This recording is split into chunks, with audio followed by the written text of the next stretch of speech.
किसी बादशाह की सिर्फ एक ही बेटी थी। वो बहुत ज़िद्दी थी। एक दिन सुबह को वो बाग में टहलने के लिए गई तो उसने फूलों की पत्तियों पर शबनम के कतरे चमकते हुए देखे। शबनम के ये कतरे उन हीरों से ज़्यादा चमकदार और खूबसूरत थे जो शहज़ादी के पास थे। शहज़ादी सीधी महल में वापस आई और बादशाह से कहने लगी, मुझे शबनम का एक ताज बनवा दीजिए। जब तक मुझे ताज नहीं मिलेगा मैं न कुछ खाऊंगी न पीऊंगी। ये कहकर शहजादी ने अपना कमरा बंद कर लिया और चादर ओढ़कर पलंग पर लेट गई।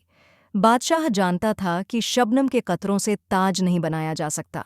फिर भी उसने शहजादी की ज़द पूरी करने के लिए शहर के तमाम सुनारों को बुलावा भेजा और उनसे कहा कि 3 दिन के अंदर अंदर शबनम के कतरों का ताज बनाकर पेश करो, वरना तुम्हें सख्त सज़ा दी जाएगी। बेचारे सुनार हैरान परेशान कि शबनम का ताज किस तरह बनाए। उन सुनारों में एक बूढ़ा सुनार बहुत अक्लमंद था। सोचते सोचते उसके दिमाग में एक तरकीब आई। वो दूसरे दिन सुबह को महल के दरवाजे पर गया और सिपाहियों से कहा कि वो शहजादी का ताज बनाने आया है। सिपाही उसे शहजादी के पास ले गए। बूढ़े सुनार ने शहजादी को झुककर सलाम किया और बोला, हुजूर, मैं आपका ताज बनाने के लिए आया हूँ, लेकिन मेरी एक छोटी सी दरख्वास्त है।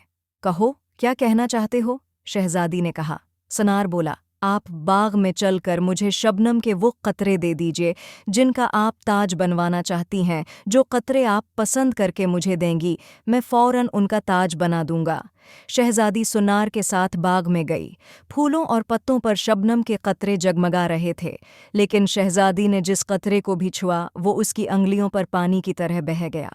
तब शहजादी ने खसियानी होकर बूढ़े सुन्नार से माफ़ी मांगी और अहद किया कि वो अब कभी ऐसी ज़द नहीं करेगी। अगर वीडियो अच्छी लगी हो तो लाइक शेयर सब्सक्राइब करना मत भूलिएगा और बेल आइकन को भी क्लिक करिएगा। Bye bye.